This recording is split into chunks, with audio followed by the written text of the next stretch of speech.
আল্লাহ তাআলা যাদেরকে ভালোবাসেন তাদের নাম, তাদের গুণাবলী, তাদের ক্যারেক্টারিস্টিক্স, অ্যাট্রিবিউটস আল্লাহ তাআলা কালামুল্লাহ মাজিদে উল্লেখ করেছেন যে তিনি কাদেরকে ভালোবাসেন। তার আগে আপনারা একটু উত্তর করে আমাকে বলেন তো যে আমরা আল্লাহর ভালোবাসা পেতে চাই কি চাই না? সবাই চাই না? এটাই আজকে আমাদের আলোচনার টপিক, যে যাদেরকে আল্লাহ ভালোবাসেন। আমরা আজকের এই চমৎকার সন্ধ্যায় জেনে নিব যে আল্লাহ তাআলা কাদেরকে পছন্দ করেন এবং কাদেরকে ভালোবাসেন। এবং প্রিয় ভাই এবং বোনেরা, আল্লাহ তাআলার ভালোবাসা অর্জন এটা মানব জীবনের সবচাইতে বড় সৌভাগ্যের বিষয়। কি বলেন? আমরা যদি প্রেসিডেন্টের কাছের লোক হই, প্রধানমন্ত্রীর যদি কাছের লোক হই, যদি আমরা জানি যে পিএম আমাকে ভালোবাসে, প্রেসিডেন্ট আমাকে ভালোবাসে, কেমন লাগবে? ভাল লাগবে। আর যদি আমরা এটা জানতে পারি যে রব্বে কারিম আল্লাহ রব্বুল ইজ্জা ওয়াল জালাল তিনি আমাকে ভালোবাসেন, কেমন লাগবে আমাদের? এই ভালোবাসাকে আমরা বলে বোঝাতে পারবো? পারবো না। এটাই আমরা চাই, এটাই আমাদের জীবনের টার্গেট, কামনা, ঠিক কিনা? তো একজন প্রকৃত মুমিন সেই যে আল্লাহর সান্নিধ্য পেতে চায়, আল্লাহ তাআলার ভালোবাসা সে পেতে চায়। এবং মজার ব্যাপার হচ্ছে আল্লাহ তাআলা সুস্পষ্ট স্টেটমেন্টের মাধ্যমে কালামুল্লাহ মাজিদে তিনি জানিয়ে দিয়েছেন তিনি কাদেরকে কাদেরকে ভালোবাসেন। আজকের এই আলোচনায় আমরা সেটাই জানার চেষ্টা করব যে বিশেষ কিছু গুণে গুণান্বিত ব্যক্তি আছে যারা এই সৌভাগ্যের অধিকারী, যাদেরকে আল্লাহ তাআলা ভালোবাসেন বলে তিনি কোরআনে জানিয়েছেন। আমরা যেন সেই সমস্ত গুণগুলো আমাদের নিজেদের মধ্যে ধারণ করতে পারি। আল্লাহ তাআলা আমাদের তৌফিক দান করুন। আমরা সবাই আওয়াজ করে পড়ে আমিন। প্রিয় ভাই এবং বোনেরা, শুরুতেই একটা ইন্ট্রোডাক্টরি কথা বলে রাখি, ভূমিকা কথা মূল আলোচনায় যাওয়ার আগে। সেটা হচ্ছে আমাদের প্রত্যেকের মনে রাখতে হবে যে আল্লাহ তাআলা ভালোবাসা পাওয়ার প্রধান শর্ত হচ্ছে রাসূল সাল্লাল্লাহু আলাইহি ওয়াসাল্লামকে ভালোবাসা, তার অনুসরণ করা। This is the first and foremost reminder tonight. আজকের প্রথম রিমাইন্ডার এটা যে আমরা যে আল্লাহর ভালোবাসা পেতে চাই, এটার প্রধানতম শর্ত হচ্ছে আল্লাহ রাসূল সাল্লাল্লাহু আলাইহি ওয়াসাল্লামের অনুসরণ করতে হবে। ওনার অনুসরণ বাদ দিয়ে আল্লাহর ভালোবাসা কোশ্চিনকালেও পাওয়া যাবে না। যে আয়াত দিয়ে, সূরাত আলে ইমরানের 31 নম্বর আয়াত দিয়ে আমি আমার আলোচনা শুরু করেছিলাম, এই আয়াতে আল্লাহ তাআলা খুব স্পষ্ট করে বলছেন, কুল ইন কুনতুম তুহিব্বুনাল্লাহা ফাত্তাবিউনি ইউহিব্বুকুমুল্লাহ। হে নবী, আপনি বলে দিন যে ওহে আমার উম্মতেরা, যদি তোমরা আল্লাহকে ভালোবাসতে চাও তাহলে ফাত্তাবিউনি, আমি নবীর অনুসরণ করো, তাহলে ইউহিব্বুকুমুল্লাহ, আল্লাহ তাআলা স্বয়ং তোমাদেরকে ভালোবাসতে শুরু করে দিবেন। বিশ্বনবীর ভালোবাসা ছাড়া, বিশ্বনবীকে অনুসরণ করা ছাড়া আল্লাহর ভালোবাসা কোশ্চিনকালেও পাওয়া যাবে। কাজী নজরুল ইসলাম খুব চমৎকার করে ওনার কবিতায় লিখেছেন, আল্লাহকে যে পাইতে চায় হাজরাতের অনুসরণে, আরশ কুরসি লৌহ কালাম না চাইতে পেয়েছে সে, রসুল নামের রশি ধরে যেতে হবে খোদার ঘরে, নদী তরঙ্গে যে পড়েছে ভাই দরিয়াতে সে আপনি মেশে, হাজরাতের অনুসরণে আরশ কুরসি লৌহ কালাম না চাইতে পেয়েছে সে। সুবহানাল্লাহ পড়েন। রাসূল সাল্লাল্লাহু আলাইহি ওয়াসাল্লামের অনুসরণের মধ্য দিয়ে আল্লাহ তাআলার ভালোবাসাটা অর্জন করতে হবে। এর বাইরে যে আল্লাহ তাআলার ভালোবাসা কোশ্চিনকালেও পাওয়া যাবে না। এবং রাসূল সাল্লাল্লাহু আলাইহি ওয়াসাল্লাম ঠিক যতটুকু করেছেন ঠিক অতটুকুই করতে হবে, এর চেয়ে বেশি করা যাবে না। রাসূল সাল্লাল্লাহু আলাইহি ওয়াসাল্লামের চাইতে কি বেশি মুত্তাকি হওয়া সম্ভব? সবাই বলেন নাই। রাসূল সাল্লাল্লাহু আলাইহি ওয়াসাল্লামের চাইতে বেশি বুজুর্গ হওয়া সম্ভব? ওনার চাইতে বেশি আল্লাহওয়ালা হওয়া সম্ভব? ওনার চাইতে বেশি আল্লাহ তাআলার কাছে প্রিয় ব্যক্তিত্ব হওয়া সম্ভব না, কোশ্চিনকালেও না, অসম্ভব। রাসূল সাল্লাল্লাহু আলাইহি ওয়াসাল্লামের সময়কালে কিছু সাহাবারা রাসূল সাল্লাল্লাহু আলাইহি ওয়াসাল্লামের স্ত্রীদের কাছে জানতে চেয়েছিল যে উম্মুল মুমিনিন, আপনারা বলুন যে রাসূল সাল্লাল্লাহু আলাইহি ওয়াসাল্লামের আমল কেমন ছিল? আমরা তো মসজিদে দেখি, বাইরে দেখি, ঘরে ওনার আমল কেমন আমাদের জানতে বড্ড মনে চায়।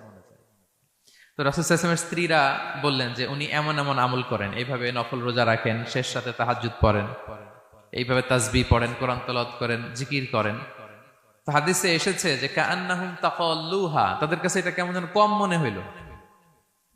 তারা একটা বড় এক্সপেকটেশন নিয়ে আসছিল, মানে বিশাল একটা, রাসূল সাল্লাল্লাহু আলাইহি ওয়াসাল্লাম সব নবীদের নবী, না জানে কি আমল করে ঘরের ভিতরে। কিন্তু যখন রাসূল সাল্লাল্লাহু আলাইহি ওয়াসাল্লাম স্ত্রীদের কাছে শুনলো এই এই আমল তিনি করেন ঘরের ভিতরে, ওনারা হতাশ। হায় রে, ভাবছিলাম এত এত আমল করে, এই মাত্র এরকম আমল করে, এগুলো তো আমরাও করি। কান্নাহুম তাকাল্লুহা, হাদিসে এসছে ওনাদের কাছে এটা খুব কম মনে হইলো। তো তারা একে অপরকে বলতে লাগলো যে এর কারণ হচ্ছে কদ গুফিরা লাহু মা তাকাদ্দামা মিন যামবিহি ওয়া মা তাআখার। আল্লাহ তাআলা তো রাসূল সাল্লাল্লাহু আলাইহি ওয়াসাল্লামের আগের পরের সব গুনাহ মাফ করে দিয়েছে। ওনার তো আদতে কোনো গুনাহই নাই, কিন্তু আল্লাহ তাআলার ঘোষণা হচ্ছে নবী হে, আপনার আগের পরের সব গুনাহ আমি মাফ করে দিলাম। তো সাহাবারা বলতেছেন এর কারণ হচ্ছে ওনার কোনো গুনাহই নাই, সব মাফ, এজন্য ওনার কম করলেও হয়, আমাদের তো এত কম করলে চলবে না। কথা বুঝতে পেরেছেন? তো ওনারা ভাবলো যে না, আমাদের তো আমল বাড়াইতে হবে। তো কি করতে হবে? একজন বলল আমি সারা রাত নামাজ পড়বো, আমি আর ঘুমাবো না। এখন থেকে সারা রাত কি করব? নামাজ পড়বো, আমি আর ঘুমাবো না। আরেকজন বলল তাহলে আমি সারা বছর রোজা রাখবো, রোজা ভাঙবো না, সারা বছর টানা রোজা, যেহেতু বেশি বেশি করতে হবে। আরেকজন বলল আমি স্ত্রীদের সাথে আর মেলামেশা করবো না, আমার স্ত্রীদের সাথে আমি আমার মতো বৈরাগ্য জীবনযাপন করবো। তো এই কথা যখন রাসূল সাল্লাল্লাহু আলাইহি ওয়াসাল্লাম শুনলেন, রাসূল সাল্লাল্লাহু আলাইহি ওয়াসাল্লাম ওনাদেরকে ডেকে পাঠালেন, ডেকে বললেন আনতুমুল্লাযীনা কুলতুম কাযা ওয়া কাযা, তোমরা কি এমনটা এমনটা বলছো? তারা ভয়ে বলতেছে ইয়া রাসূলুল্লাহ, জি আমরা তো এরকম করে ফেলছি, বলে ফেলছি। তখন রাসূল সাল্লাল্লাহু আলাইহি ওয়াসাল্লাম বললেন ওয়াল্লাহি ইন্নী লা আখশাকুম লিল্লাহি ওয়া আতকাকুম লাহু, আল্লাহর শপথ করে বলছি আমি তোমাদের মধ্য থেকে আল্লাহকে সবচেয়ে বেশি ভয় পাই, আমি সবচেয়ে বড় মুত্তাকি, আমার চেয়ে বেশি কেউ আল্লাহকে ভয় পেতে পারে না। তা আমি সবচেয়ে বড় মুত্তাকি, আমি সবচেয়ে বেশি আল্লাহর প্রিয় ভাজন, আমি আল্লাহর সবচেয়ে বেশি ভয় পাই, এরপরেও আমি রাতে ঘুমাই আবার নামাজও পড়ি, সোম বৃহস্পতিবারে রোজা রাখি, বাকি দিনগুলোতে আমি খাই, আমার তো 11 জন স্ত্রী, আমি সবার সাথে মেলামেশা করি, কই স্ত্রী মেলামেশায়, রোজা রাখা না রাখায়, রাতে ঘুম এবং তাহাজ্জুদ, এই যে ব্যালেন্স করে যে আমি জীবন পরিচালনা করি, এতে আমার মুত্তাকি হইতে তো কোনো সমস্যা হয়নি। আমি শ্রেষ্ঠ নবীর এই মর্যাদা অক্ষুণ্ণ রাখতে তো আমার সমস্যা হয়নি, কিন্তু তোমাদের সমস্যা কোথায়? তখন তিনি একটা অসাধারণ উক্তি করেছিলেন, তিনি বলেছিলেন ফামান রাগিবা আন সুন্নতি ফালাইসা মিন্নি, যে আমার সুন্নতকে অবজ্ঞা করে, মানে আমার যে পন্থা এটা অনুসরণ না করে অন্য কিছু যে করতে চায়, ফালাইসা মিন্নি, সে আমার দলভুক্ত নয়। আল্লাহু আকবার! কি ভারসাম্যবোধ, কি ব্যালেন্সড লাইফস্টাইল, কি পরিমিতি বোধ তিনি আমাদের শিখিয়েছেন। তাহলে বোঝা গেল সারা রাত ইবাদত করলেই ওইটা শ্রেষ্ঠ ইবাদত হয় না। কারণ রাসূল সাল্লাল্লাহু আলাইহি ওয়াসাল্লাম ঘুমাতেন আবার ইবাদত করতেন, স্ত্রীদের সাথে মিলতেন, সামাজিক কাজ করতেন, মাঝে মাঝে নফল রোজা রাখতেন, মাঝে মাঝে অনেকদিন রাখতেন না। This is balance, this is Islam. এবং এর চেয়ে শ্রেষ্ঠ ইসলাম আর হতে পারে না। তার মানে বোঝা গেল রাসূল সাল্লাল্লাহু আলাইহি ওয়াসাল্লামের চাইতে যদি এক কাঠি বেশি বোঝেন আপনি, এটা ইসলাম হবে? এটা হবে বাড়াবাড়ি, ঠিক কি না? রাসূল সাল্লাল্লাহু আলাইহি ওয়াসাল্লাম যেমনটি করেছেন ঠিক তেমনটি করার নাম ইসলাম। এবং এভাবেই আল্লাহ তাআলার ভালোবাসা পাওয়া সম্ভব, এছাড়া পাওয়া সম্ভব। তাহলে মূল আলোচনায় যাওয়ার আগে এটা হচ্ছে ইন্ট্রোডাক্টরি পয়েন্ট 1, যে আল্লাহ তাআলার ভালোবাসা পাওয়ার 1 নাম্বার শর্ত হচ্ছে রাসূল সাল্লাল্লাহু আলাইহি ওয়াসাল্লামের অনুসরণ। তার চেয়ে যদি বেশি ইবাদত করেন ওইটা ইসলাম নয়, তার চেয়ে বেশি বুজুর্গি দেখাইতে গেলে ওইটা বুজুর্গি নয়। তিনি যেমন যেমন করেছেন ঠিক তেমন তেমন করার নামই ইসলাম, এবং সেটার মাধ্যমে আল্লাহ তাআলার ভালোবাসা পাওয়া সম্ভব। এই পয়েন্টটা বুঝছেন না সবাই? আচ্ছা, ইন্ট্রোডাক্টরি পয়েন্টের 2 নাম্বার কথা হচ্ছে আমরা কি করে বুঝবো যে আল্লাহ তাআলা আমাদের ভালোবাসেন? কিভাবে বুঝবো যে তিনি আমাদেরকে পছন্দ করেন, ভালোবাসেন? এটা বোঝার কিছু সিস্টেম আছে। 1 নাম্বার সিস্টেম হচ্ছে আপনি জাস্ট দেখুন যে আপনি নিজেকে কোন কাজে ব্যস্ত রেখেছেন, আপনি আপনাকে কোন কাজে ব্যস্ত রেখেছেন। আপনার লাইফস্টাইলের দিকে তাকান, লুক অ্যাট ইউর লাইফস্টাইল, আপনি নিজেই বুঝে যাবেন। আপনি যদি দেখেন যে না, আপনার ভালো ভালো কাজে আপনার ব্যস্ততা, আপনার এঙ্গেজমেন্ট ভালো লোকদের সাথে, আপনার সার্কেলটা ভেরি গুড সার্কেল, ভালো কাজে আপনার মন টানে, আপনি ভালো কাজ করেন, যদি আপনার কার্যক্রম এরকম হয় তাহলে বুঝে নেবেন আল্লাহ তাআলা আপনাদেরকে ভালোবাসেন। আলহামদুলিল্লাহ। আর যদি দেখেন না, যত আকাম কুকাম আছে ওইটার সবার আগে আপনি, যেই কাজে আল্লাহর ক্রোধ আসে, আল্লাহ রাগ হয়ে যান, যেই কাজ ইসলামে করার নিষেধ, যেটাতে তার অসন্তুষ্টি, ওই কাজে আপনার এঙ্গেজমেন্ট, ইনভলভমেন্ট, আপনার সার্কেল গুলো এরকম, তাহলে বুঝে নিবেন আল্লাহ ভালোবাসা, এই মহা সৌভাগ্য আপনার কপালে জোটে নাই। তাহলে এটা হচ্ছে একটা সিস্টেম। আল্লাহ আপনাকে ভালোবাসেন কিনা এভাবে বুঝবেন যে আপনি নিজেকে কোন কাজে ব্যস্ত রেখেছেন, একটু দেখুন, আপনি মিলাতে পারবেন। দুই নাম্বার পদ্ধতি হচ্ছে এটা বোঝার যে তিনি আমাকে ভালোবাসেন কিনা, সেটা হচ্ছে পৃথিবীবাসী আপনাকে ভালোবাসে কিনা এটা একটু দেখেন। এই পৃথিবীর ভালো মানুষগুলোর কাছে আপনার একটা গ্রহণযোগ্যতা আছে কিনা এটা দেখেন। এটা দেখলে আপনি বুঝতে পারবেন। সহিহ মুসলিমের একটা ছোট্ট হাদিস শেয়ার করি। রাসূল সাল্লাল্লাহু আলাইহি ওয়াসাল্লাম বলেছেন যে ইন্নাল্লাহা ইযা আহাব্বা আবদান দাআ জিবরিল ফাকালা ইন্নী উহিব্বু ফুলানান ফাআহিব্বা। আল্লাহ তাআলা যখন কোনো বান্দাকে ভালোবাসে তখন তিনি জিবরাইলকে ডেকে বলেন, হে জিবরাইল, আমি আমার এই বান্দাকে ভালোবাসি, তুমিও তারে ভালোবাসো। ফায়ুহিব্বুহু জিবরিল, জিবরাইল আলাইহিস সালাম তারে ভালোবাসতে শুরু করে। শুধু এখানেই না, সুম্মা ইউনাদি ফিস সামা, তারপরে তিনি আকাশে একটা অ্যানাউন্সমেন্ট করেন। ফায়াকুল, তিনি বলেন যে ইন্নাল্লাহা ইউহিব্বু ফুলানান ফাআহিব্বুহু, ও আকাশবাসীরা, ও ফেরেশতারা, আল্লাহ তাআলা তার এই বান্দাকে ভালোবাসে, তোমরা সবাই তারে ভালোবাসো। তখন ফায়ুহিব্বুহু আহলুস সামা, গোটা আকাশবাসী তারে ভালোবাসতে শুরু করে, মানে ফেরেশতারা। তো আল্লাহ তাআলা এবং সকল ফেরেশতারা যখন তাকে ভালোবাসতে শুরু করে, রাসূল সাল্লাল্লাহু আলাইহি ওয়াসাল্লাম বললেন সুম্মা ইউদাউ লাহুল কবুলু ফিল আরদ, তখন পৃথিবীতে তার গ্রহণযোগ্যতা বাড়িয়ে দেওয়া হয়, তার অ্যাকসেপ্টেন্স বাড়িয়ে দেওয়া হয়। সবার কাছে তার একটা গ্রহণযোগ্যতা আছে, সবাই তাকে ভালোবাসে। এটা হচ্ছে একটা পদ্ধতি যে আল্লাহ তাআলা আপনাকে ভালোবাসে কিনা আপনি নিজেই বুঝবেন, যে পৃথিবীবাসী আপনাকে ভালোবাসে কিনা, আপনার কলিগরা আপনাকে ভালোবাসে কিনা, আপনার বন্ধুরা আপনাকে ভালোবাসে কিনা, আপনার নেইবররা আপনাকে ভালোবাসে কিনা, পৃথিবীর ভালো মানুষগুলোর কাছে আপনার গ্রহণযোগ্যতা আছে কিনা। যদি থাকে বুঝবেন আল্লাহ তাআলা আপনাকে ভালোবাসেন, ঠিক কিনা? আল্লাহ তাআলা আমাদেরকে যেন ওই কাতারে শামিল করেন, আমরা পড়ি আমিন। তাহলে আলোচনার টপিক, আল্লাহ তাআলা যাদেরকে ভালোবাসেন।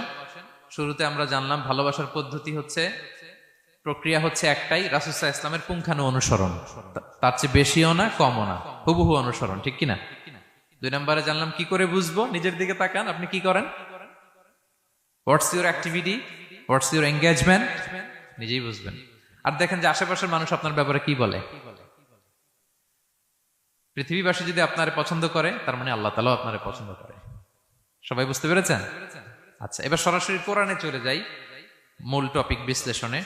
আল্লাহ তাআলা অনেক শ্রেণীর ব্যক্তিকে ভালোবাসেন বলে তিনি ঘোষণা করেছেন। তিনি বলেছেন যে আমি তাদেরকে ভালোবাসি। এর মধ্যে এক নাম্বার হচ্ছে আল মুহসিনুন।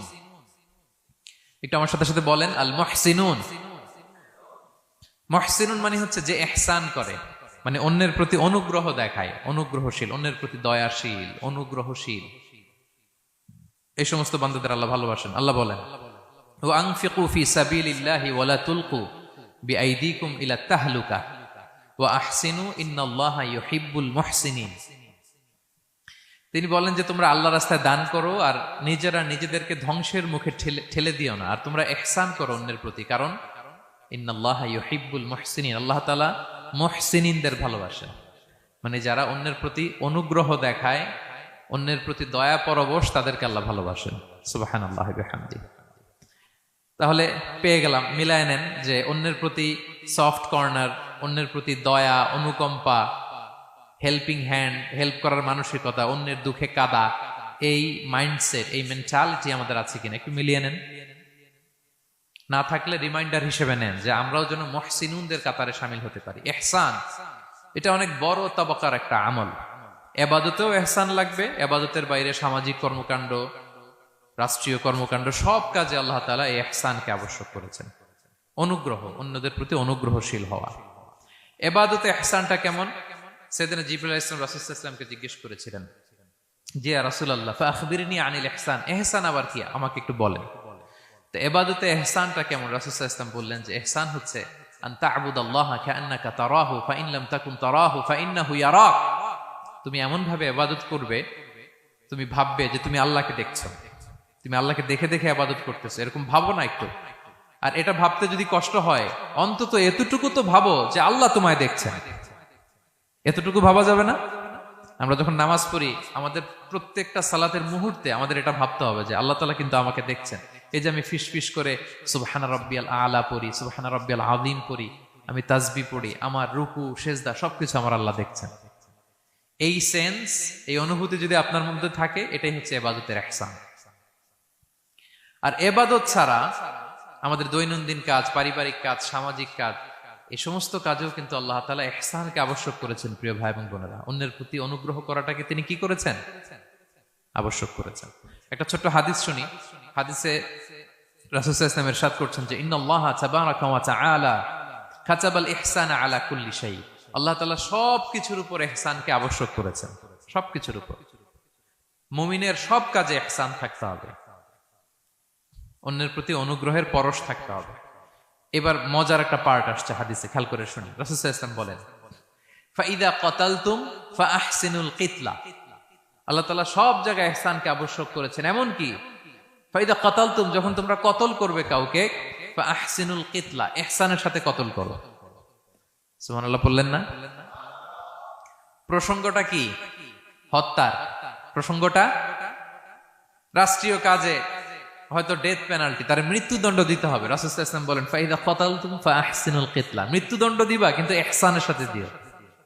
আপনি চাইলেই তার কান কেটে ফেলতে পারবেন না, তাকে শ্বাসরুদ্ধ করতে পারবেন না, পেট্রোল দিয়ে তার দেহ জ্বালিয়ে দিতে পারবেন না, চাইলেই এই দেহটারে আপনি নষ্ট করতে পারবেন না। রাষ্ট্রীয় কাজে বিচারে সাব্যস্ত হয়েছে তার এখন ডেথ পেনাল্টি, মৃত্যুদণ্ড কার্যকর করবেন, ঠিক আছে, কিন্তু সেখানে ইহসানের সাথে। ফাইদা কাতালতুম ফাআহসিনুল কিতলা, মৃত্যুদণ্ড কার্যকর করার সময় ইহসানের সাথে করো। ওয়া ইদা যাবাহতুম ফাআহসিনুয যাবাহা, জবাই করার সময়ও ইহসান করো। সুবহানাল্লাহ। করতেছি জবাই, করতেছি কি, কিন্তু মেরে ফেলতেছি প্রাণীটাকে খাওয়ার জন্য। স্লটারিং, লিটারালি আমি ছুরি চালাচ্ছি ওর গলায়, ফিনকি দিয়ে রক্ত বেরোবে এখনই, মেরে ফেলতেছি। কিন্তু যা মনে চায় আপনি কোপাতে পারবেন কুরবানির পশুকে? কষ্ট দিতে পারবেন না। আমরা এই ভুলটা করি। রাসূল সাল্লাল্লাহু আলাইহি ওয়াসাল্লাম দেখেন আরো স্পেসিফিক করে বলছেন যে ওয়ালিউহিদ্দা আহাদুকুম শাফরাতাহু ওয়ালিউরিহ যাবিহাতাহু, তোমরা জবাইয়ের সময় তোমাদের ছুরিটাকে ধার করে নিও, যাতে করে প্রাণীটা কম কষ্ট পায়। সুবহানাল্লাহ। আমরা অনেক সময় ভুল করে ফেলি। আমরা গরু শোয়ানোর পরে এই রশি কোথায়, এই ছুরি কোথায়, এই কষাই কোথায়, এই যে 7 জনের নামে জবাই হবে এদের নাম কোথায়, গরুটাকে আমরা কষ্ট দিচ্ছি। রাসূল সাল্লাল্লাহু আলাইহি ওয়াসাল্লাম বলে না, মুমিনের প্রতিটি কাজে ইহসানের পরশ থাকে। তারা প্রাণী জবাই করবে ঠিকই খাওয়ার জন্য, কিন্তু এখানেও ইহসান করতে হবে, ঠিক কিনা? তারা মৃত্যুদণ্ড কার্যকর করবে, ডেথ পেনাল্টি রাষ্ট্রীয় আইনে, কিন্তু যেমন মনে চায় তেমন করা যাবে না। ওইখানেও ইহসান রাখার দরকার আছে না নাই? প্রিয় ভাইয়েরা, এই ইহসানকে যারা মেনটেন করে জীবনের সব কাজে, আল্লাহ তাদেরকে বড্ড ভালোবাসে, বড্ড পছন্দ করে। সো আমরা যেন সবাই সবার প্রতি ইহসান করি। স্বামী স্ত্রীর প্রতি ইহসান করুন, স্ত্রী স্বামীর প্রতি ইহসান করুন, বাবা সন্তানের প্রতি, সন্তান বাবার প্রতি, পরিবারের সকল সদস্যদের প্রতি ইহসান করুন, কর্মচারীদের প্রতি ইহসান করুন, সহকর্মীদের প্রতি ইহসান করুন।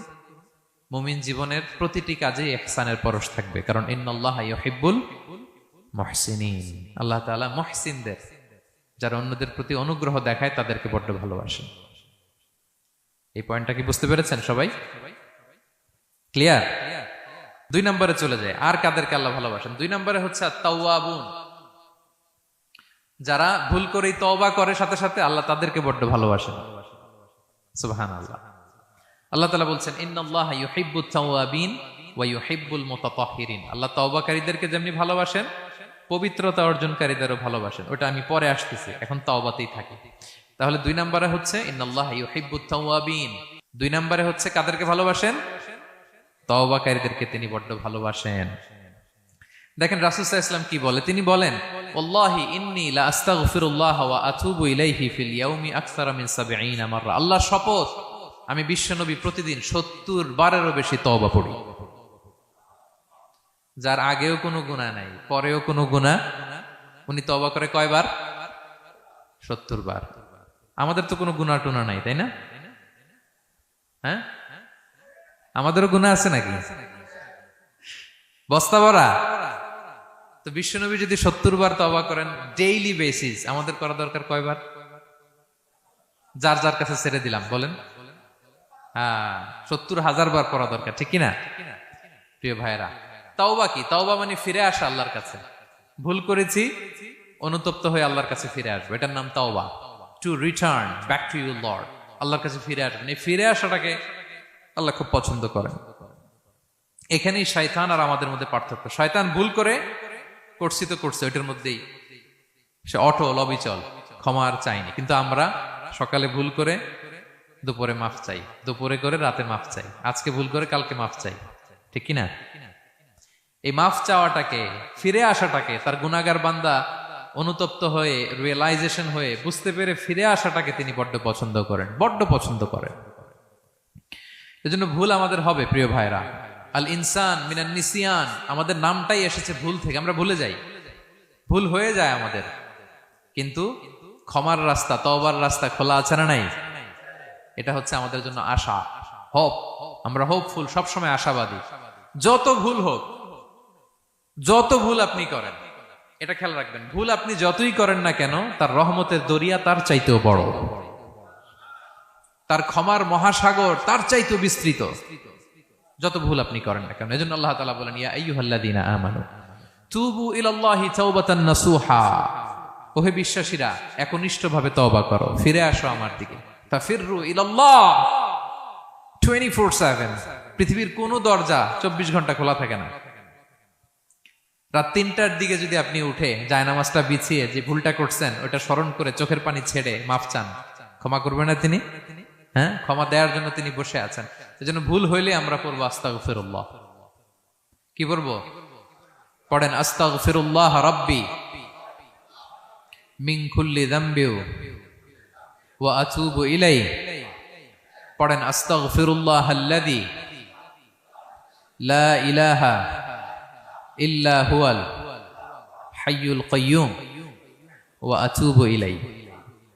এটা পড়ে আল্লাহর কাছে ফিরে আসবেন, অনুতপ্ত হবেন, আল্লাহ ভুল করে ফেলেছে, আল্লাহ তুমি ক্ষমা করো, আল্লাহ তুমি ক্ষমা করো, আল্লাহ আমরা ভুল করে ফেলেছি। ভুল সবাই করে, কে না করে? হ্যাঁ, কুল্লু ইবনে আদম খাত্তা। বিষ্ণু বলেন তোমরা সবাই ভুলকারী, কিন্তু ওয়া খায়রুল খাত্তাইন আত-তাওয়াবুন, এই ভুলকারীদের মধ্যে শ্রেষ্ঠ যে ভুল করেই তওবা করে। তওবা করতে রাজি আছেন তো? সবাই রাজি আছেন? আমার প্রিয় ভাইয়েরা, এই তওবার দৃশ্যটা দেখতে আল্লাহ বড্ড পছন্দ করে। বান্দা যখন ভুল বুঝতে পারে, মাথাটা নিচু করে চোখের পানি ছেড়ে বান্দা যখন কাঁদতে শুরু করে, এই দৃশ্যটা দেখলে আল্লাহ সহ্য করতে পারে না। আল্লাহর রহমতের দরিয়ায় জোশ খেলে যায়, বান্দা যা চায় আল্লাহ তাই দিয়ে দেয়। তখন চোখের পানির এত বড় পাওয়ার। এজন্য আমরা ভুল করে যেন অটল না থাকি, আল্লাহর কাছে যেন ক্ষমা চাই, আমরা যেন ফিরে আসি তার দরবারে। তার দরবার সবসময় খোলা। এবং তিনি এই তওবার বা ফিরে আসার দৃশ্যটা দেখতে কত পছন্দ করেন শোনেন। রাসূল সাল্লাল্লাহু আলাইহি ওয়াসাল্লাম বলেন, ওয়াল্লাযী নাফসি বিয়াদিহি, তার শপথ যার হাতে আমার আত্মা, লাউলাম তুযনিবু, তোমরা যদি ভুল না করতে, লা যাহাবাল্লাহু বিকুম, আল্লাহ তোমাদেরকে ধ্বংস করে দিতেন। ওয়ালা জাআ বিকওমিন, আল্লাহ এমন এক জাতি তৈরি করতেন, ইউযনিবুন, ওরা খালি ভুল করত, ফায়াস্তাগফিরুন, আর ক্ষমা চাইতো, ফায়াগফিরুল্লাহু লাহুম, আর আল্লাহ তাদের ক্ষমা করতেন। তোমরা যদি ভুল না করতে, এই বনি আদম, তোমরা যদি ভুল না করতে, তোমাদেরকে আল্লাহ তাআলা ধ্বংস করে এমন একটা গোষ্ঠী বানাইতেন যারা খালি ভুল করতো আর মাফ চাইতো, ভুল করতো আর মাফ চাইতো, আর আল্লাহ মাফ করে দিত। সুবহানাল্লাহ পড়লেন না? গাফিরিয যামবি ওয়া কাবিলিত তাওব, তিনি পাপ মোচন করার জন্যই তো তিনি আমার রব, তওবা কবুল করার জন্যই তো তিনি আল্লাহ সুবহানাহু ওয়া তাআলা, তিনি রব্বে কারীম। তার দয়ার কোনো শেষ নাই, তার মায়ার কোনো শেষ নাই। আমরা যখন তওবা করি, অনুতপ্ত হই, চোখের পানি ছেড়ে যখন কাঁদি, আল্লাহ যে কত খুশি হয় এটার একটা উপমা হাদিসে এসেছে, সহিহ মুসলিমের হাদিস। রাসূল সাল্লাল্লাহু আলাইহি ওয়াসাল্লাম বলেন, লাল্লাহু আশাদ্দু ফারাহান বিতাওবাতি আবদিহি হিনা ইয়াতুবু ইলাইহি। কেউ যখন তওবা করে আল্লাহ কত খুশি হয় জানো? শোনো, ওই ব্যক্তির চাইতে আল্লাহ বেশি খুশি হয়ে যায় যে ব্যক্তি মরুভূমিতে সফরে বেরিয়েছে, সাথে তার বাহন বা উট, ওই উটের মধ্যেই তার পানি বা খাবার, হঠাৎ করে উটটা হারায় গেছে। শুনতেছেন? মরুভূমিতে উট নিয়ে বের হয়েছিল সফরে, উটের মধ্যে তার পানি, তার খাবার, তার বেঁচে থাকার সমস্ত মাধ্যম, কিন্তু হঠাৎ করে উট কি হয়ে গেছে? হারায় গেছে। উট খুঁজে আর পায় না, দৌড়াতে দৌড়াতে হয়রান। কত দৌড়াবে? ধুধু মরু প্রান্তর, কয়েক ঘন্টা দৌড়ালেই তো সে তৃষ্ণার্ত হয়ে মারা যাবে। দৌড়াতে দৌড়াতে হাঁপাতে হাঁপাতে শেষ, জীবনের আশাও শেষ, যে উট যেহেতু পাই নাই, আজকে সারাদিন দৌড়ালে তো তৃষ্ণা আমি মারাই যাব রাতে। তো জীবনের আশা ভরসা শেষ করে হাঁটতে হাঁটতে হাঁপাতে হাঁপাতে হঠাৎ একটা গাছের সন্ধান পেল। ওই গাছের নিচে যে এত ক্লান্ত, তৃষ্ণার্ত, হাঁপাতে হাঁপাতে ঘুমায় গেছে, হতাশ, আমার বাঁচার আর কোনো মাধ্যম নাই, আমার উট হারায় গেছে, ওইখানে পানি, ওইখানেই খাবার। ক্লান্ত শ্রান্ত হয়ে তৃষ্ণার চোটে ঘুম চলে আসছে। হঠাৎ ঘুম থেকে জেগে ওঠে, উটটা পাশেই দাঁড়ায় আছে। যে ওটের উপরে তার পানি এবং খাবার ছিল, পুরা মরুভূমিতে দৌড়াইতে দৌড়াইতে আবার সন্ধ্যাবেলায় এসে মালিকের সামনে দাঁড়ায় আছে। সে ঘুম থেকে উঠি তাড়াতাড়ি করে রশি ধরে ফেলছে উটের। পুরোটা হাদিসের অনুবাদ শোনাচ্ছি। তো উটের রশি ধরে বেচারা এত খুশি, এত খুশি, এত খুশি, যে খুশির চোটে ও বলতে আরম্ভ করছে, আল্লাহুম্মা আনতা আবদি ওয়া আনা রাব্বুক, আল্লাহ তুমি আমার গোলাম, আমি তোমার রব। তুমি দয়া করে এই ওটটা ফিরাই দিছো, আজকে তুমি ওটটা ফিরাই না দিলে আমি তো মরে যেতাম। আল্লাহ প্রশংসা তোমার। খুশির চোটে। কিসের চোটে? খুশির চোটে কথা উল্টায় গেছে। সে এত খুশি, সে আনন্দে এত উদ্বেলিত, এত খুশি, সে বলতেছে আল্লাহ আল্লাহুম্মা আনতা আবদি, আল্লাহ তুমি আমার গোলাম। খুশিতে আল্লাহুম্মা আনতা আবদি, আল্লাহ তুমি আমার গোলাম, ওয়া আনা রাব্বুক, আমি তোমার রব। তোমার দরবারে লাখো কোটি শুকরিয়া। আল্লাহ কেঁদে কেঁদে বলতেছে। তা আল্লাহ বলে, ওইরকম একটা পরিস্থিতিতে যে তার জীবনের আশা ছেড়েই দিয়েছিল, হঠাৎ করে ওট ফিরে পাওয়ার পরে খুশির চোটে সে যখন আমি আল্লাহরে ওর গোলাম বানায় আর ওরে আমার রব বানায়, ওই লোকটা ওই মুহূর্তে ঠিক যত খুশি, আমার কোনো বান্দা তওবা করে যখন আমার কাছে ফিরে আসে, আমি আল্লাহ ওই বান্দার উপর তার চাইতে বেশি খুশি হয়ে যায়। আল্লাহু আশাদ্দু ফারাহা। ওই ব্যক্তি কত খুশি হইলে আল্লাহর গোলাম বানায়, কত খুশি হইলে সে সেন্স হারায় ফেলে যে আল্লাহ তুমি আমার গোলাম, আমি তোমার রব। কখন বলে? খুশিতে সে মাতোয়ারা। আল্লাহ বলে, ওই মাতোয়ারা ব্যক্তি ওই মুহূর্তে যত খুশি, আমার কোনো বান্দা ভুল করে বোঝার পরে যখন চোখের পানি ছেড়ে আমার কাছে তওবা করে, আমি আল্লাহ তার চাইতে বেশি খুশি হয়ে যা। তওবা করবেন তো? করবেন করবেন। ইন্নাল্লাহা ইউহিব্বুত তাওয়াবিন। আল্লাহ তাআলা তওবাকারীদের বড্ড ভালোবাসেন। আমার ভাইরা, ভুল হলেই যেন আমরা তওবা করি। কয়টা জানলেন? প্রথমটা কি ছিল? কি করে? ভুলে গেছি। ইহসান করে, মুহসিনুন, যারা অন্যদের প্রতি অনুগ্রহ প্রদর্শন করে। আচ্ছা, 2 নাম্বার কি ছিল? তাওবা, মানে আত-তাওয়াবুন, যারা ভুল হলেই কি করে? তাওবা করে। 3 নাম্বার হচ্ছে আল মুতাতাহহিরুন, যারা পবিত্রতা অর্জন করে, সবসময় পাক পবিত্র থাকে, নিট এন্ড ক্লিন থাকে। এই ক্লিনলিনেসকে আল্লাহ পছন্দ করেন। সুবহানাল্লাহ। কি সুন্দর আমাদের ধর্ম, কত চমৎকার আমাদের ইসলাম। রাদিতু বিল্লাহি রাব্বা ওয়া বিল ইসলামি দীনা। আমরা আল্লাহরে রব হিসেবে পেয়ে খুশি, ইসলামকে দিন হিসেবে পেয়ে খুশি, ঠিক কি না? 3 নাম্বার হচ্ছে ওয়া ইউহিব্বুল মুতাতাহহিরিন, আল্লাহ তাআলা পবিত্রতা অর্জনকারীদের বড্ড পছন্দ করেন। মুতাতাহহিরিন, যারা সব সময় পাক পবিত্র থাকে, পরিচ্ছন্ন থাকে, এবং এটা খুব জরুরি। রাসূল সাল্লাল্লাহু আলাইহি ওয়াসাল্লাম বলেছেন, আত-তুহুরু শাতরুল ঈমান, পবিত্রতা এটা ঈমানের অঙ্গ। কেন ঈমানের অঙ্গ? কারণ নামাজ যার নাই তার ঈমান নাই, আর পবিত্রতা ছাড়া নামাজই হয় না। এজন্য রাসূল সাল্লাল্লাহু আলাইহি ওয়াসাল্লাম বলেছেন পবিত্রতা ঈমানের অঙ্গ। সুবহানাল্লাহ পড়েন। দেখেন, নামাজের যে আহকাম আরকান আছে, আহকাম তো বাইরে, নামাজ শুরুর আগে। এর মধ্যে 3টা আহকাম বা 3টা ফরজই হচ্ছে এই পাক পবিত্রতা নিয়ে। ছোটবেলা আপনারা পড়েছেন না, শরীর পাক, কাপড় পাক, নামাজের জায়গা পাক। তার মানে আপনি নামাজে যখন দাঁড়াবেন, আপনার শরীরটা পাক পাক পবিত্র হইতে হবে। আপনি যে ড্রেস গায়ে দিয়ে নামাজে দাঁড়ালেন, এটা পবিত্র হইতে হবে। যেই জায়গাটাতে আপনি নামাজের জন্য দাঁড়ালেন, ওই জায়গাটা পবিত্র হতে হবে। এই 3টা জায়গা পবিত্র কিনা আপনাকে এনশিওর করে আল্লাহু আকবার, তার আগে আল্লাহু আকবার বললে হবে? হবে না। এজন্য ইসলাম হাতে ধরিয়ে ধরিয়ে আমাদেরকে পবিত্র হওয়ার পদ্ধতি শিক্ষা দিয়েছেন। রাসূল সাল্লাল্লাহু আলাইহি ওয়াসাল্লাম যখন এগুলো শিখাতেন, মুশরিকরা হাসতো, হায় রে কেমন নবী তোমাদের, কিভাবে টয়লেটে যাইতে হয় এটাও শিখায়। সাহাবারা বলতেন, হ্যাঁ, আমাদের নবী ধরে ধরে আমাদের শিখায় যে টয়লেটে ঢুকতে বাম পা, বেরোতে ডান পা, ঢোকার আগে দোয়া, ওয়ালা তাস্তাকবিলুল কিবলা, কিবলামুখী হওয়া যাবে না, ঢিলা ইউজ করলে 3টা ইউজ করো, বেজর করো, প্রতিটা জিনিস, কি করে ওযু করতে হয়, কি করে তায়াম্মুম করতে হয়, কি করে ফরজ গোসল করতে হয়, আমার নবী ধরে ধরে আমাদের শিখিয়েছেন, ঠিক কি না? ধরে ধরে শিখিয়েছেন। কিভাবে ওযু করবেন, রাসূল সাল্লাল্লাহু আলাইহি ওয়াসাল্লাম গামলা নিয়ে তিনি দেখিয়েছেন। কিভাবে তায়াম্মুম করবেন, মাটিতে বাড়ি দিয়ে তায়াম্মুম করে দেখিয়েছেন। কেমন করে মেসওয়াক করবেন দেখিয়েছেন। কিভাবে আতর ইউজ করবেন দেখিয়েছেন। ক্লিনলিনেসের যত দিক হতে পারে সব বিশ্বনবী আমাদের শিখিয়েছেন। এমনকি কালামুল্লাহ মাজিদে আল্লাহ তাআলা আমাদেরকে সুস্পষ্ট জানিয়েছেন, ইয়া আইয়ুহাল্লাযীনা আমানু ইযা কুমতুম ইলাস সালাতি ফাগসিলু উজুহাকুম, যখন নামাজে দাঁড়াবা আগে ওযু করো। ফাগসিলু উজুহাকুম, যারা আরবি বোঝেন, আগে মুখ ধুয়ে নাও। ওয়া আইদিয়াকুম ইলাল মারাফিক, তারপরে 2 হাত কোণী পর্যন্ত ধুয়ে নাও। ওয়ামসাহু বিরুউসিকুম, তারপর মাথা মাসে করে নাও। ওয়া আরজুলাকুম ইলাল কাবাইন, এরপরে টাকনু পর্যন্ত 2 পা ধুয়ে নাও। ওযু হয়ে গেল না? হয়েছে না?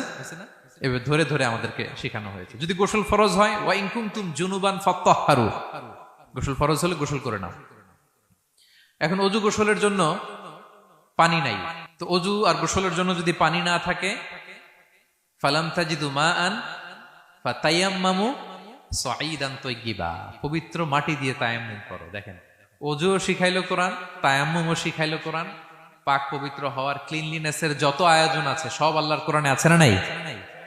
সব আল্লাহ তাআলা আমাদেরকে জানিয়ে দিয়েছেন। এবং আম্মা জান আয়েশা রাদিয়াল্লাহু তাআলা আনহা আল্লাহ রাসূল সাল্লাল্লাহু আলাইহি ওয়াসাল্লামকে জিজ্ঞেস করেছিলেন, ইয়া রাসূলুল্লাহ, কিয়ামতের দিন এত নবীর উম্মত, কোটি কোটি মানুষ, আপনি আপনার উম্মতকে চিনবেন কি করে? এত মানুষ থাকবে, আপনি কি করে চিনবেন? রাসূল সাল্লাল্লাহু আলাইহি ওয়াসাল্লাম বললেন, ইন্না উম্মতি ইয়াতুনা ইয়াউমাল কিয়ামাতি গুররাম মুহাজ্জালিনা মিন আসারিল wudu। তিনি বললেন, অজুর চিহ্ন দেখে আমি আমার উম্মত চিনব। আমার যে সমস্ত উম্মতেরা অজু করে নামাজ পড়েছে, অজুর পানি তাদের গায়ের যেই যেই জায়গায় লেগেছে, এই জায়গাগুলো কিয়ামতের দিন রেডিয়াম বাতির মতো জল জল জল জল করে জ্বলতে থাকবে। আমি এটা দেখে চিনে ফেলবে আমার উম্মত, নামাজি, পাক্কা নামাজি। আল্লাহু আকবার। এবং অতিরিক্ত পবিত্রতা অর্জনের জন্য কিছু সাহাবীদেরকে আল্লাহ স্পেশালি কোরআনে অ্যাপ্রিশিয়েট করেছেন। তারা হচ্ছে মসজিদে কোবা পল্লীর আশেপাশে যে সাহাবারা, তারা অতিরিক্ত পবিত্রতা অর্জন করতেন। আল্লাহ তাআলা বলেন, ফিহি রিজালুন ইউহিব্বুনা আন ইয়াতাতাহহারু। এই মসজিদে কোবার আশেপাশে এমন কিছু মুসল্লি আছে যারা পছন্দ করে পবিত্রতা অর্জন করতে, বেশি পবিত্রতা অর্জন করতে তারা পছন্দ করে। আর ওয়াল্লাহু ইউহিব্বুল মুত্তাহিরিন, আল্লাহ তাআলা অতিরিক্ত পবিত্রতা অর্জনকারীকে ভালোবাসেন, পছন্দ করেন। সুবহানাল্লাহ পড়েন। তো তাদের প্রশংসা যখন আল্লাহ তাআলা কোরআনে করলেন, বিষ্ণু সাল্লাল্লাহু আলাইহি ওয়াসাল্লাম তাদেরকে ডাকলেন, বললেন, ও কোবাপল্লীর সাহাবীরা, ঘটনা কি? তোমাদের নাম বিশেষভাবে আল্লাহ তাআলা কোরআনে উল্লেখ করেছে যে ফিহি রিজালুন ইউহিব্বুনা আন ইয়াতাতাহহারু। কি তোমাদের এমন গুণ? তোমরা কিভাবে পবিত্রতা অর্জন করো? তারা বলতে আরম্ভ করলো যে নাতাওয়াদ্দাউ লিস-সালাহ, আমরা নামাজের সময় ওযু করি, ওয়া নাগতাসিলু মিনাল জানাবা, গোসল ফরজ হলে গোসল করি, ওয়া নাস্তানজি বিল মা, আর পানি দিয়ে ইস্তেনজা করি। সুবহানাল্লাহ। এই পানি দিয়ে ইস্তেনজা করাটা আল্লাহ পছন্দ করেছেন। ওনাদের সময় ওনারা পানি দিয়ে ইস্তেনজা করতো না, পাথর দিয়ে, ঢিলা দিয়ে তারা ক্লিন হয়ে যেত। এর কারণ হচ্ছে তাদের খাদ্য প্রক্রিয়াটা এমন ছিল, ড্রাই ফ্রুট খেত তো, খেজুর, গোশত, রুটি, তো তাদের স্টুলটা ওইরকম হইতো। আরবের লোকদের অনেকের এই স্টুলটা এরকম হয়। যেমন আমাদের যখন কখনো কোষ্ঠকাঠিন্য হয়, তখন দেখবেন যে আমাদেরও এরকম হয়। তা আমরা যখন স্টুল পাস করি, তখন আমাদের এই পায়ুপথটা মূলত বেরিয়ে আসে, স্টুল পাস করে আবার পায়ুপথ আমাদের দেহের ভেতরে চলে যায়। ফলে যখন কারো কোষ্ঠকাঠিন্য হয়, তখন দেখা যায় যে তারা টিস্যু ইউজ করা লাগে না। আমাদেরও কখনো কখনো এরকম হয় না? হয়। তো ওনাদের সারা বছর একই রুটিন, ওনাদের আসলে টিস্যু ইউজ করা লাগে না, ওনাদের স্টুলটাই এরকম। কিন্তু এরপরেও ওই সাহাবারা এক্সট্রা পানি ইউজ করতেন। আমরা যেমনি কল ঘোরালেই পানি, ওই সময় পানি এত অ্যাভেলেবল ছিল না, সপ্তাহে একদিন গোসল করার সুযোগ পেতেন। পানি মানে এটা গোল্ডের মতো দাম, ডায়মন্ডের মতো দাম পানি মরুভূমিতে। তো তারা বলে, ওয়ানাস্তানজি বিল মা, আমরা পানি জমিয়ে রাখি, সেই পানি দিয়ে ইস্তেনজা করি।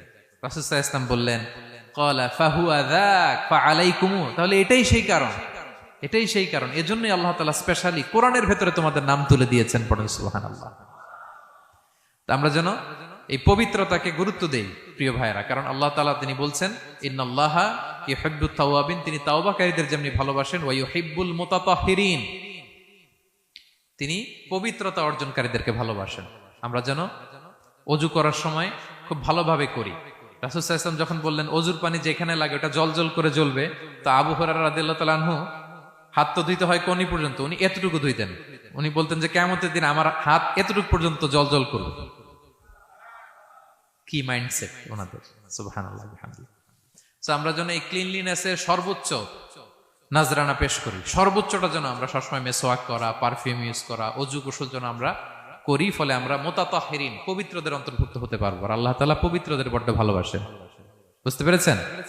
তাহলে 1 নম্বরে মুহসিনুন, যারা ইহসান করে, 2 নম্বরে যারা তাওবা করে, 3 নম্বরে যারা পবিত্র থাকে, 4 নম্বরে আল মুত্তাকুন, যারা আল্লাহ তাআলাকে ভয় পায়। আল্লাহ তাআলা বলছেন, বালা মান আওফা বিআহদিহি ওয়াত্তাকা ফাইন্নাল্লাহা ইউহিব্বুল মুত্তাকিন, হ্যাঁ, যারা ওয়াদা রাখে, আল্লাহকে ভয় করে, আল্লাহ তাআলা এই মুত্তাকিদের বড্ড ভালোবাসে।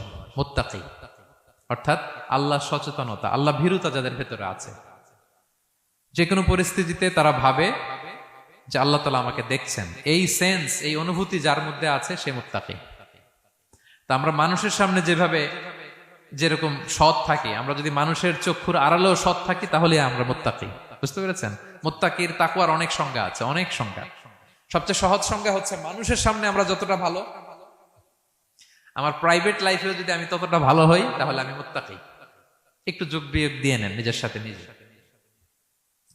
যে আমি পাবলিকলি যতটা ভালো প্রাইভেটলি ততটা ভালো কিনা। যদি হই তো আমি মুত্তাকি। ওমরে ফারুক রাদিয়াল্লাহু তাআলা আনহু একবার উবাই ইবনে কাবকে বললেন, ইয়া উবাই, মা হুয়া তাকওয়া? আল্লাহ কোরআনে এত তাকওয়ার কথা বলেছেন, তাকওয়াটা কি? উনি প্রশ্নের উত্তর না দিয়ে উনিও প্রশ্ন করলেন। উনি বললেন, হাল সালাকতা তরিকান দা শাউক? ইয়া আমিরাল মুমিনিন, আপনি কি কখনো মরুভূমিতে কাঁটাযুক্ত রাস্তা দিয়ে হেঁটেছেন? উনি বললেন, হেঁটেছি। তো কিভাবে হেঁটেছেন? দেখেন কেমনে উত্তর দেয় এক সাহাবী আরেক সাহাবীকে।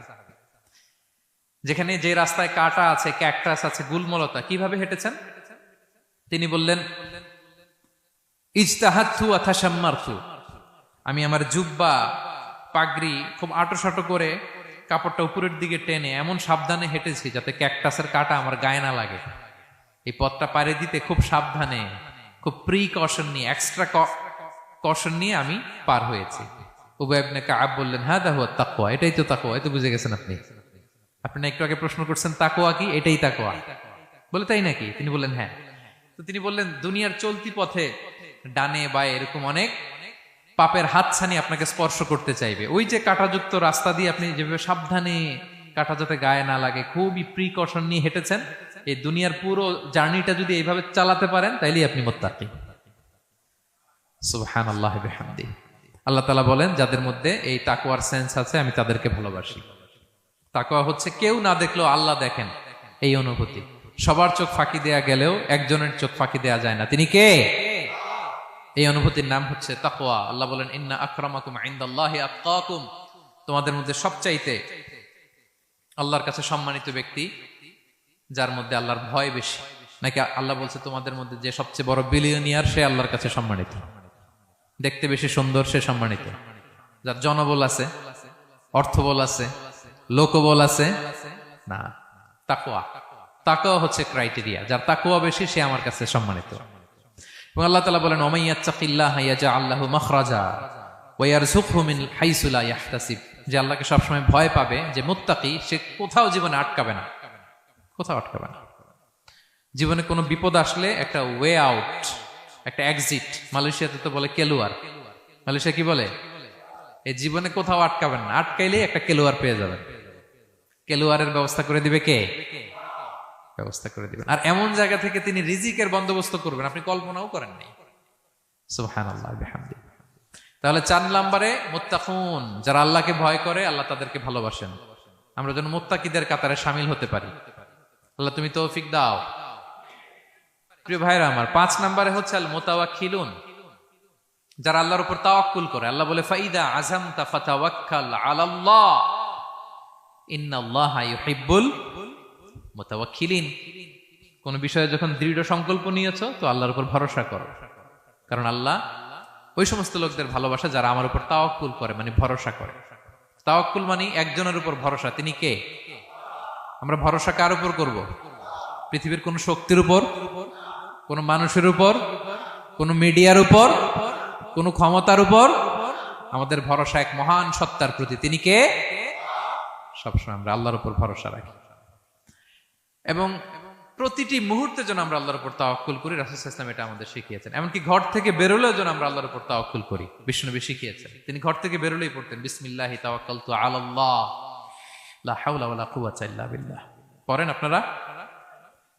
আল্লাহর উপর, আল্লাহর নামে, আল্লাহর উপর তাওয়াক্কুল করে বেরোলাম, এটা পড়ে বেরোবেন। আর প্রতিদিন লম্বা একটা দোয়া পড়তেন, আল্লাহুম্মা ইন্নী আউযু বিকা আন আযিল্লা আও উযাল্লা আও আদিল্লা আও উদাল্লা আও আযলিমা আও উযলামা আও আজহালা আও ইউজহালা আলাই। চমৎকার দোয়া, চমৎকার দোয়া। এটা পরে তিনি বেরোতেন। তো এই তাওয়াক্কুল যারা করে, আল্লাহর উপর ভরসা রাখে, আল্লাহ তাদেরকে বড্ড পছন্দ করেন। এখন তাওয়াক্কুলটা কি? তাওয়াক্কুল নিয়ে আমাদের সমাজে অনেক মিস আন্ডারস্ট্যান্ডিং আছে। প্রিয় ভাইরা আমার, তাওয়াক্কুল হচ্ছে কর্ম শেষে ফলাফলের জন্য আল্লাহর উপর নির্ভর করা। মনোযোগ দিয়ে শুনুন, আই রিপিট, আমি আবারও বলছি, কর্ম শেষে আগে কি কর্ম, কর্ম শেষে ফলাফলের জন্য কার উপর নির্ভর করা। এখন আপনি কর্ম বাদ দিয়ে দিলেন, কিছু করলেন না, আর বললেন আল্লাহ ভরসা, যা করে আল্লাহ, আল্লাহ ভরসা, তাওয়াক্কালতু আলাল্লাহ হয়েছে?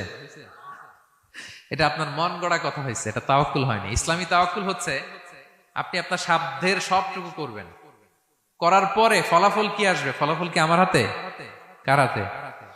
এই জন্য আপনি আল্লাহর উপর তাওয়াক্কুল করবেন, কিন্তু কাজ বাদ দেয়া যাবে না। অনেকে নিজেদের অপারগতা, দুর্বলতা, কর্মহীনতা আর অলসতাকে তাওয়াক্কুল বানায় ফেলছে। কাজ করতে মনে চায় না, অলসতা, কয় তাওয়াক্কুল করলাম। বলেন তো এটা তাওয়াক্কুল হয়েছে? না।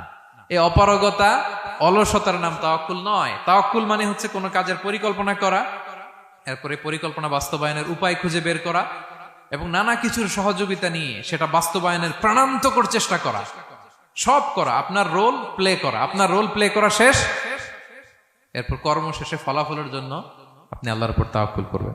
কিচ্ছু না করে হাত গুটিয়ে বসে থেকে যদি বলেন তাওয়াক্কুল করলাম, আল্লাহ ভরসা, হয়েছে? হয়েছে? তাওয়াক্কুল হয়েছে? হয় নাই। তো এখানে ব্যালেন্স অ্যাটিটিউডে আসতে হবে। আমি সব করতে পারবো, এটাও যেমনি ভুল, আল্লাহই সব করে দিবেন, এটাও ভুল। The position of Islam is somewhere in between this two extreme lines. এই দুইটার মাঝখানে ইসলামের পজিশন। পাখিকে তাওয়াক্কুলের মডেল হিসেবে আল্লাহ উপস্থাপন করেছেন। পাখিকে বিশ্বনবী বলেন, তোমরা যদি পাখির মতো তাওয়াক্কুল করো, পাখিরে যেমনি আল্লাহ খাওয়ায় তোমাদেরকেও খাওয়াবে। পাখি কেমনি তাওয়াক্কুল করে বিশ্বনবী বললেন, তাগদু খিমাসান ওয়া তারুহু বিতানান।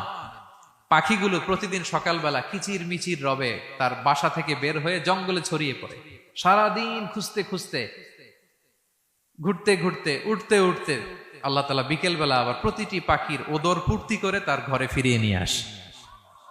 ঠিক কিনা? তো পাখি কি ঘরের ভিতরে বসে থেকে তাওয়াক্কুল করছে? সকালবেলা আগে কি করছে?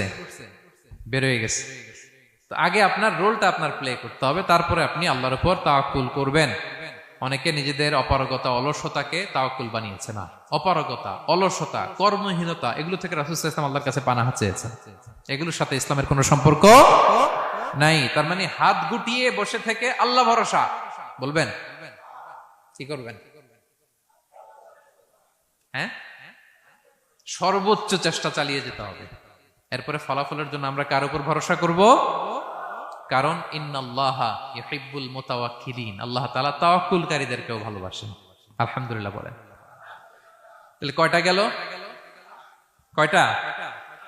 আর তিনটা বলবো, আর তিনটা। 6 নম্বরে হচ্ছে as-সাবিরুন। সাবিরুন মানে কি?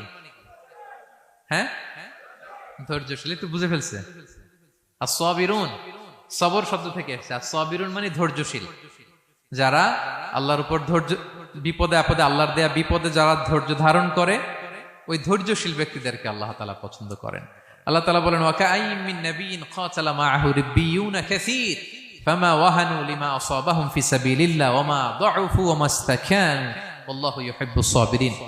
কত নবী আছে, তাদের সাথে অনেক আল্লাহওয়ালারা লড়াই করেছে, তারা বিপদে হতোদ্যম হয়নি, নতজানু হয়নি, তাদেরকে দমানো যায়নি, তারা ধৈর্য ধারণ করেছে। কারণ ইন্নাল্লাহা ইউহিব্বুস সাবিরিন, আল্লাহ তাআলা ধৈর্যশীলদের বড় ভালোবাসেন।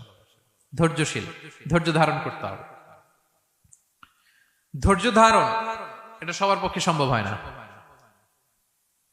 রাসূল সাল্লাল্লাহু আলাইহি ওয়াসাল্লাম একটা চমৎকার হাদিস বলেছেন। তিনি বলেছেন, আজাবান লিআমরিল মুমিন, মুমিনের ব্যাপারটা বড়ই ইন্টারেস্টিং, বড়ই চমৎকার, এটা মুমিন ছাড়া অন্য কারো হয় না। ব্যাপারটা কেমন? রাসূল বলেন, ইন আসাবাতহু সাররাউ শাকারা, মুমিন যখন আনন্দে থাকে তখন মুমিন শুকরিয়া করে।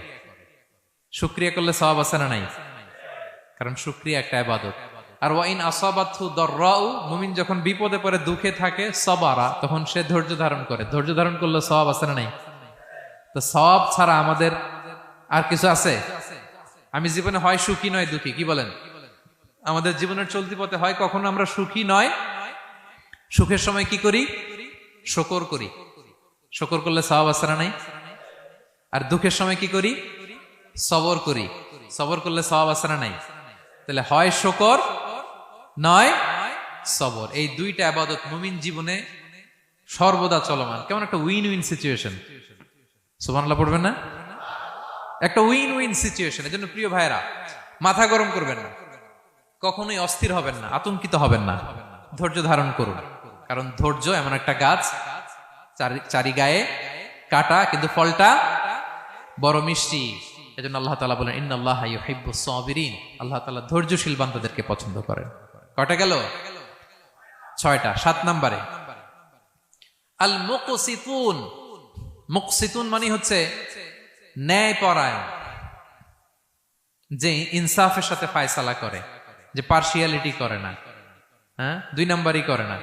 বিচার করতে যে যখন রায় দেয়, ন্যায়সঙ্গত ভাবে রায় দেয়, ঘুষ খেয়ে বায়াজ হয়ে কোনো রায় দেয় না, তাদেরকে আল্লাহ পছন্দ করেন।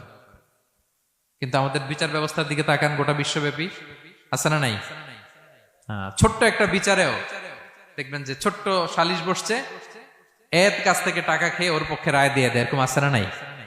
না, আল্লাহ তাআলা তাদেরকে বড্ড অপছন্দ করেন। বরং যারা বায়াজ নয়, যারা পার্সিয়ালিটি করে না, যারা ইনসাফের সাথে ন্যায় ভিত্তিক ফায়সালা করে, আল্লাহ তাদেরকে পছন্দ করেন। আল্লাহ তাআলা বললেন ওয়া ইন হাকামতা ফাহকুম বাইনাহুম বিল কিসত। নবী, যখন আপনি বিচার করবেন, ন্যায় পরায়ণতার সাথে বিচার করুন। কারণ ইন্নাল্লাহা ইউহিব্বুল মুকসিতিন। আল্লাহ তাআলা ন্যায় পরায়ণদেরকে বড্ড ভালোবাসেন। ন্যায় পরায়ণ জীবনের প্রতিটি ক্ষেত্রে। পার্সিয়ালিটি আপনি করতে পারবেন না, আপনার মধ্যে কোনো বায়াসনেস থাকতে পারবে না। আল্লাহ বলেন কিয়ামতের দিন আমি যে মিজানের পাল্লা বসাবো, ওয়া নাদাউল মাওয়াজিনাল কিসতা লিয়াউমিল কিয়ামা, এই মিজানের পাল্লা, এর মধ্যে কোনো বায়াসনেস নাই। ফামাইয়ামাল মিসকালা যাররাতিন খাইরান ইয়ারা।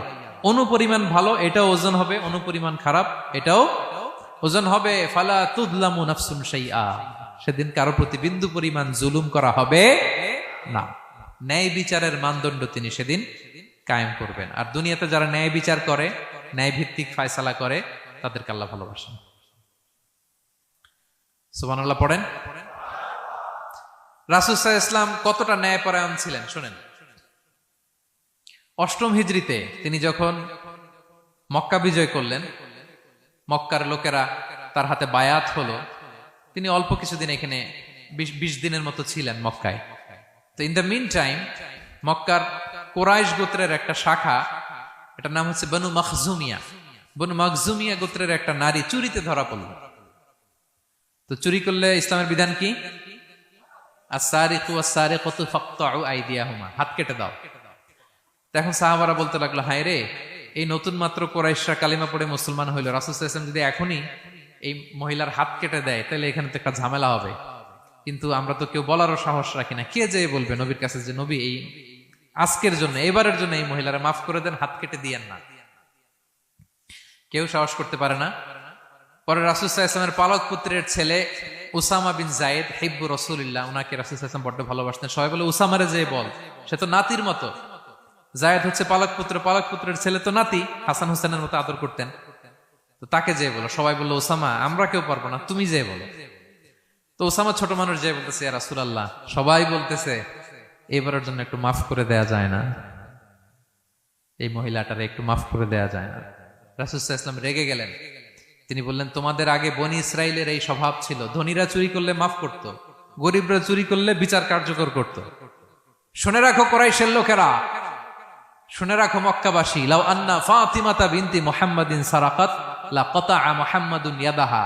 আরে বনু মখজুমিয়ার মেয়ে তো দূর কি বাত, আমার কলিজার টুকরা নয়নের পুতলি ফাতেমাও যদি আজকে চুরিতে ধরা পড়তো, তার হাত কেটে দিতে আমি মুহাম্মদ 1 সেকেন্ডও দেরি করতাম না।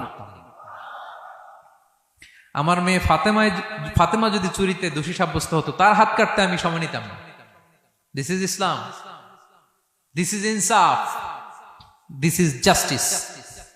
এটাকে বলে ন্যায় ভিত্তিক বিচার, যেখানে কোনো স্বজনপ্রীতি নাই, যেখানে কোনো পার্সিয়ালিটি নাই, যেখানে কোনো বায়াসনেস নাই। যারা ন্যায় ভিত্তিক ফায়সালা দেয়, মুকসিতুন, আল্লাহ তাআলা তাদেরকে পছন্দ করেন। আমরা যেন তাদের অন্তর্ভুক্ত হতে পারি। আল্লাহ তৌফিক দান করো। সব শেষ পয়েন্ট, আল মুনাজ্জামুনা ফি মাইদানিল জিহাদ, যারা জিহাদের ময়দানে সুশৃঙ্খল থাকে, ডিসিপ্লিন। সর্বশেষ হচ্ছে ডিসিপ্লিন। এই যে মাশাআল্লাহ আজকের এই সাইবার জায়া কনফারেন্স খুবই ডিসিপ্লিনড একটা প্রোগ্রাম, সবাই সারিবদ্ধ হয়ে বসে আছেন, এবং এই সারিবদ্ধ হয়ে যারা বসে থাকে, যারা ময়দানে থাকে, তাদেরকে আল্লাহ তাআলা বড্ড পছন্দ করেন। যারা বিশৃঙ্খলা করে না, যারা সুশৃঙ্খল। তা আমরা মুসলিমরা কি বিশৃঙ্খল জাতি না সুশৃঙ্খল জাতি? আমরা সুশৃঙ্খল ইনশাআল্লাহ বিইذنিল্লাহ। আল্লাহ তাআলা বলছেন ইন্নাল্লাহা ইউহিব্বুল্লাযীনা ইউকাতিলুনা ফি সাবিলিহি সাফফান কাআন্নাহুম বুনিয়ানুম মারসুস। আল্লাহ ওই বান্দাদের ভালোবাসেন যারা জিহাদের ময়দানে সফফান, সফফান মানে সারিবদ্ধ, কাতারে কাতার, এবং এমন কাতার কাআন্নাহুম বুনিয়ানুম মারসুস, যেন এটা মজবুত একটা সীসা ঢালাই করা প্রাচীর। সুবহানাল্লাহ।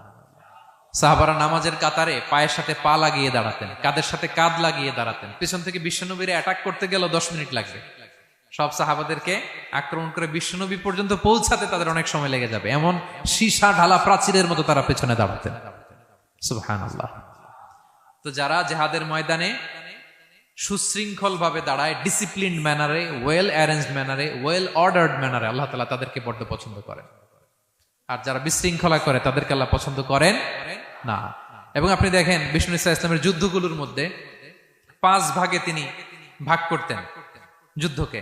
মাঝখানে হচ্ছে একটা ডিপার্টমেন্ট, ডানে মাইমানা, বায়ে মাইসারা, সামনে মুকাদ্দেমা, পেছনে খালফ। এইভাবে 5টা ডিসিপ্লিনড ওয়েতে তিনি ব্যাটালিয়ন ভাগ করে সামনে আগাতেন। এবং বিশ্বনবীর নেতৃত্বে সাহাবীদের মাধ্যমে যে শক্তিশালী সামরিক সংগঠনটি গড়ে উঠেছিল, ওটা বিশ্বকে চূর্ণ বিচূর্ণ করে দিয়েছে। উনার পরে 4 খলিফা, উনাদের নেতৃত্বে তাদের এমন ব্যাটালিয়ন গড়ে উঠেছে, শতাব্দী পর শতাব্দী তাদের সামনে দাঁড়ানোর মতো সক্ষমতা পৃথিবীর কোন সেনাবাহিনীর ছিল না। সুবহানাল্লাহ। সাফফান কাআন্নাহুম বুনিয়ানুম মারসুস, সীসা ঢালা প্রাচীরের মতো যুদ্ধের ময়দানে তারা সুশৃঙ্খল ভাবে দাঁড়াতো। তো যারা জীবনের সব ক্ষেত্রে এরকম ডিসিপ্লিন, সুশৃঙ্খল, তাদেরকে আল্লাহ ভালোবাসে। এখন আপনারা কি সুশৃঙ্খল থাকতে চান, নাকি শুধু এই আজকের প্রোগ্রাম শেষ করে যাবো আবার বিশৃঙ্খল, এরকম করবেন না? যেখানে কিউ থাকে কিউ মেনটেন করবেন, যেখানে একটা শৃঙ্খলা থাকে শৃঙ্খলা বজায় রাখবেন। এই ময়দানে ভ্রাতৃত্বের বন্ধনে সুশৃঙ্খল যারা থাকবে তাদের হাতে আল্লাহ তাআলা নেতৃত্ব তুলে দিবেন, ঠিক কিনা? আমরা যেন সুশৃঙ্খল থাকতে পারি। আল্লাহ তাআলা তুমি আমাদেরকে তৌফিক দান করো।